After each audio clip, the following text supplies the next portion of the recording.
What up, what up? Your boy Sonny Starr is in the Jesus. We're back with another movie review. Now, this is not a Hollywood movie. This is not a Netflix movie. This is not a Disney. It's not a Hulu. This isn't anything you're going to find. This is an independent film that just came out on YouTube 3 days ago. It already has 5.5 million views.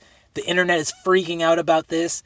I've had like 10 different people send me this movie and they're like, dude, you gotta see this. You gotta see this. It's so crazy what's going on. And I'm just like, okay, all right, what this is about. And then I watched this movie and it's called Bing.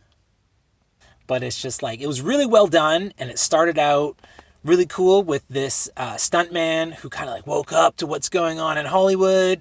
And he's just kind of all the things that he goes through. And so it starts out that way and quickly twists and turns through the Church of Satan, Satanism, and Anton LaVey and all this kind of stuff. I've already very deeply researched the Church of Satan, whose motto is do what thou wilt, but harm no one. You know, it's the first line of the Satanic Bible says that. Like, don't fucking hurt anyone. Anyways, the movie twists and turns through Satanism, and then it gets into with like, oh, where does Hollywood even come from? And they're trying to say that the Nazis came to America, which we kind of know, like the buddy from NASA there, who's was one of the Nazi scientists, started NASA, and they're trying to say that they also started Hollywood, and they're trying to say that Nazis are basically still running the world and have infiltrated the CIA, and then through the CIA are controlling the government, and then are controlling the world through Hollywood films like Avengers, where, you know, I mean, the whole thing about these comic book movies is that this has always been, and it's funny because they're trying to blame it on the movies, but this has always been in comic books since they were invented. You know, it's like, hey, fellow heroes, let's go fight the fighting with more fighting. So that's kind of like what it's always been about.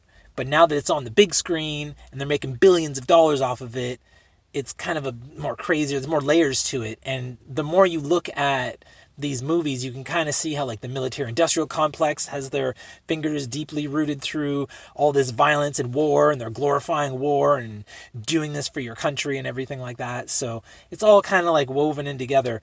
But the way they tied it in with like the whole Nazi thing, and then it twists that all into the whole Pizzagate, like secret underground pedophilia rings mixed in and interwoven through the government, through Jeffrey Epstein's sex island, through the Clintons, how they've been there like all 25 times or something. And then the whole thing just all morphs around in through that.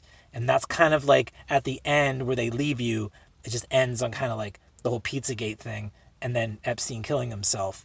So it's kind of like, okay, you've done a good job at taking all this shit with like crazy good graphics, like really good editing skills, and really put it together nice and clean, presented their story that they've woven and stitched together. Anyways, y'all, if you want to watch it, it's like an hour and a half or something like that. And I'm just going to say it's really cool. It's really captivating. It's really interesting.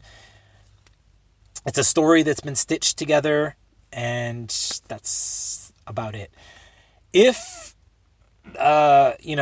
if that is what's going on, I would say that if all this crazy shit is true from this whole documentary, and I, for one, welcome our Satanist overlords, and I hope they bring me into the fold. Peace. Wink, wink.